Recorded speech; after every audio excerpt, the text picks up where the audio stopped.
Next up, we have Christian Easterday, Managing Director and CEO of Hot Chili Limited. Mr. Easterday is a highly experienced geologist and mineral economist with more than 25 years of experience in the global mining, exploration and minerals industry. He's held senior leadership positions in exploration management and roles at producers such as Place to Dome, Hill 50 Gold and Harmony Gold. Mr. Easterday is the founding Managing Director of Hot Chili and has served as Managing Director since its listing on the ASX in 2010. Thank you. Hopefully the microphone's working. It's been a while since Hot Chili has been at Diggers and Dealers. Today I'm giving an update on a project which has taken over a decade to position where we are now. And just listening to the presentation from the Solstice guys, it really reminded me as to where we've come from. I founded this company in 2008. We listed in 2010. We had our first discovery on the coastline in Chile in the copper gold space that allowed us to, in 2012, win the Emerging Company of the Year award at Diggers and Dealers. It was a project called Productora. It was a very exciting phase of exploration as our peer Solstice is going through, and it eventually made it to about 250 million tonnes at a very similar grade with similar intercepts. So it's an exciting phase, the exploration phase, but that is very much part of our journey. I was joking with a colleague on the floor that that about 4 or 5 years ago, when the copper industry came through a major down cycle and started moving towards this new copper cycle, which we are well and truly starting to accelerate into, that Hot Chili could very much be the winner of the mining industry's Stephen Bradbury Award. At that time, we were one of only a couple of copper developers and explorers that made it to the other side of that chasm.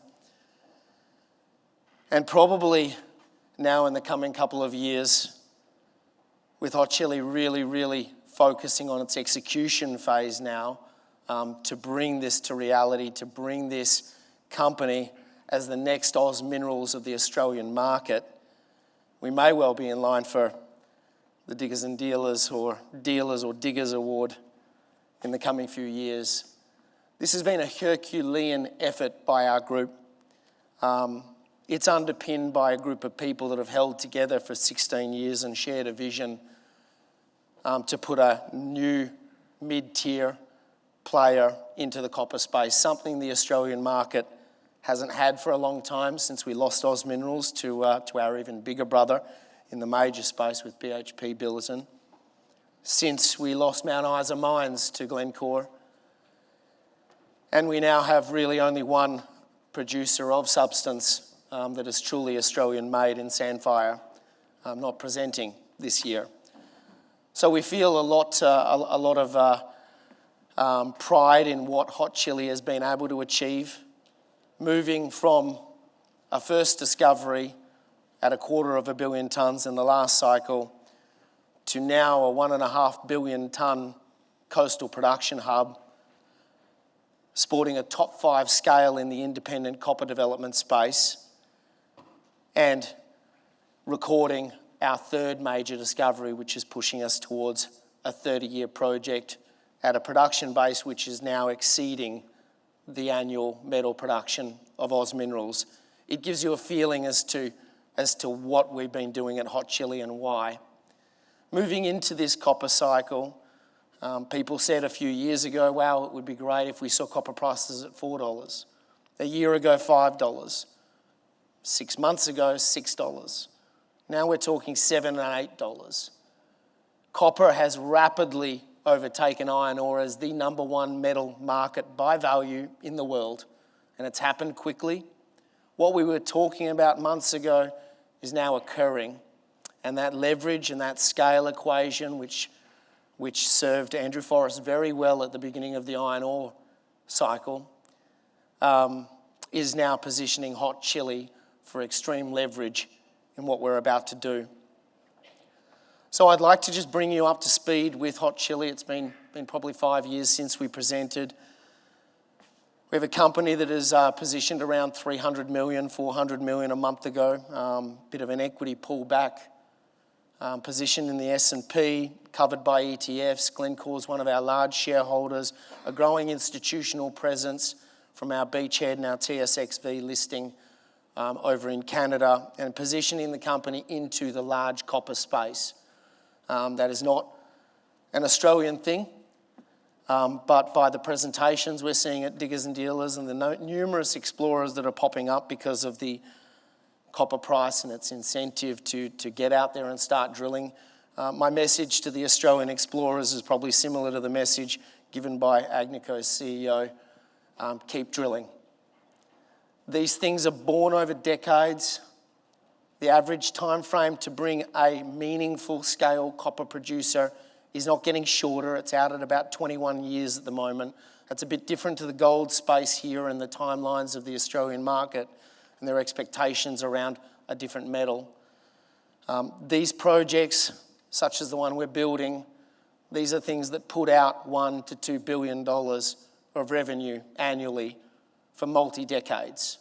These are the projects which will now become the companies that are made similar to what you saw in iron ore in the last 20 to 30 years. It's my prediction that the next 20 to 30 years will be the age of copper. And so what we've done is starting to attract interest. We're seeing equity valuations moving. We're seeing PNAV valuations moving. We're on the coastline, 600 kilometres north of Santiago, on the Pan American, next to port, down at low elevation, and we're seeing a lot of flattery with very, very big name mining groups and financial groups starting to even pick off the small pieces that Costa Fuego hadn't cleaned up. Those market valuations are re-rating for Hot Chili and our peer group. Most of that peer group lies over in the TSXV. There are very few peers of Hot Chili left on the ASX in the independent space. And we're also seeing the PNAV transaction space moving. You would have seen the removal of Rex Minerals, the removal of New World Copper, Xanadu. There are literally very few left on my hand to explain who's left. So to be in our position, to be positioned with the top 5 project at this time, it gives me great pleasure to give you an update on all things Hot Chili today. We'll start with a great discovery called Verde. So again, coming back to where we are and location, most people know that Hot Chili's story has always been about that elevation advantage against our North American peers. We are in the Andes. This is where 62% of the world's copper comes from. And nearly all of that comes from porphyry style. These are bulk tonnage deposits, similar to the iron ore industry. This is a scale business. As the Australian industry found out, this is not a grade game in copper. There was one degrasser.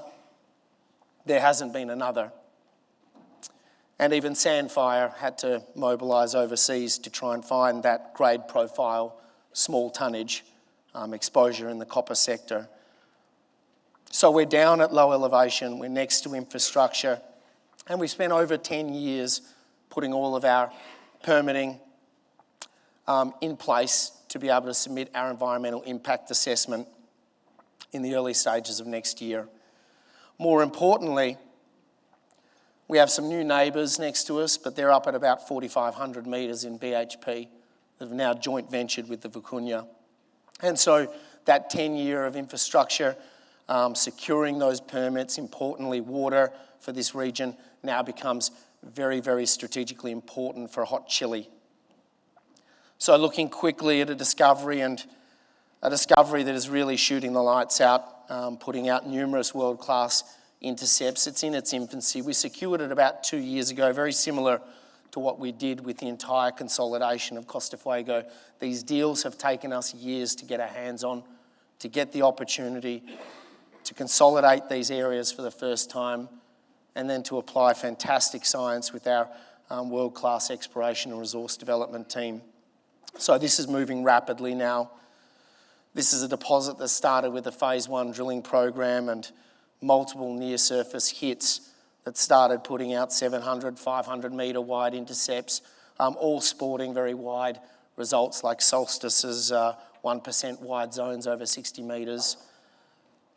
When these things eventually make it to resource, all of those grades wash into about 0.5% deposits. What we'd like about Verde is showing us the signs that we potentially, after all of these years, secured a high-grade starter pit for Costa Fuego, which will feature in our front end. So we have 3 rigs on the ground. We have a 4th rig coming.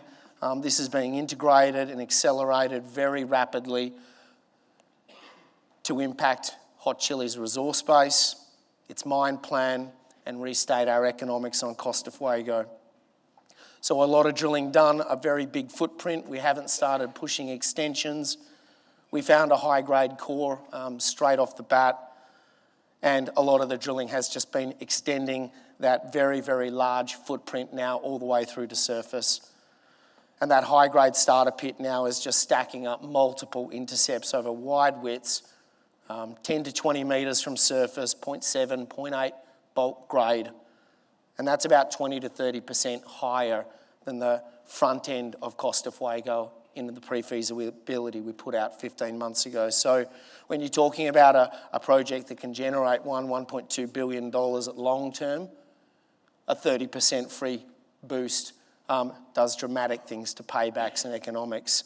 You can see the kind of widths that we're looking at on Verde. The pits are diving deep on it, and we are already in the midst of defining what that high-grade starter pit will look like and how many upfront early years of good revenue production we can throw into Costa Fuego. So what will this do to us? Within the pecking order of large, independent, undeveloped copper resources in the world, we're around 10th on that list. We'll move to about 5th or 6th. We have a substantial amount of measured and indicated resources, about 85% measured and indicated so far, and that will be taking a leap to about 5 million tonnes of contained fine copper and over 5 million ounces of gold. So to put that into context from an Australian perspective, it's a little bit bigger than De Grey in terms of payable metal. The hub will be very much a centralised approach. This is feeding off of a pre-feasibility 15 months ago that is about to be reset. 20 to 30 year mine life, 100 to 150,000 tonnes per annum of fine copper equivalent metal production, with about 85% of that being copper. And this is positioned for first production in 2031 with an EIA to be submitted in Q2 of next year. So when you're able to take advantage of all of those infrastructure advantages down on the coastline, when you're able to put a high-grade starter pit into this and you're able to push out that mine life another 10 years, what you're talking about is something moving from about a 120 to around a 135, 140,000 tonne project, 4.5-year paybacks pushing down to 2.5, and doubling of NPVs and IRRs. So that is a project that is positioned very well in the pipeline of undeveloped major copper assets. It's bottom quartile in capital intensity, it's top quartile on production capacity.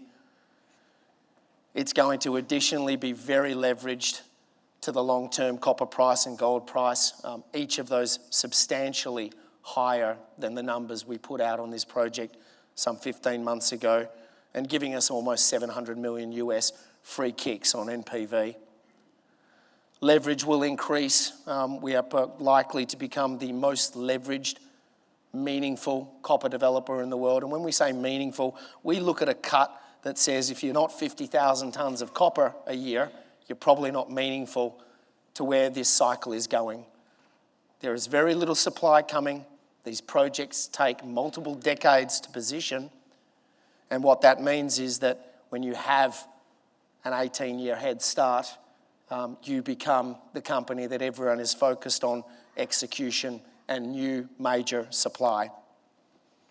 Our elevation advantage has given us a clear advantage over our project peers, even such as the capital intensities you're seeing with BHP in Vicuña, double the capital intensities that you get when you're down on the coastline. And obviously being one of the few remaining meaningful copper developers in the world with a low operating cost, and we're looking to push that down further with that great advantage coming from Verde. Social integration has been everything for Hot Chili. This is over 10 years of community programs to be positioned as really a priority status project that the Chilean government has given this. And our integration of water supply, very unique in the Hot Chili story. I won't be talking about it greatly today, but it is a strategic asset that has a 10-year first mover advantage. We have the only water license in the entire Huasco region. And when you're sitting in a region that has the largest cluster of undeveloped major copper projects in one spot, and there's only one maritime license and it's owned by Hot Chili, that is a hell of an advantage and something the company is looking to position to monetize and effectively fund the equity side of this major copper development. So the next 2.5 years are critical. It's the execution phase. It's why we brought Stuart Matthews on, a former executive vice president of Goldfields and someone that a lot of the Diggers people know very well. As a guy that brings a huge amount of mine build experience and execution experience to Hot Chili. He's leading our board now. And we're very much positioning for a very, very aggressive year this year, some $60 million going into the ground across development activities, EIA preparation activities, and a very, very healthy drill budget. So we look forward to the delivery of our major resource milestone towards the end of this year, to the reset pre-feasibility, which positions this with arguably some of the strongest financial metrics in this space, and then ultimately culminating in our environmental impact submission, probably arguably the most important milestone the company is working towards. So thank you very much for your time, and we look forward to updating Kalgoorlie again next year. Thank you very much, Christian.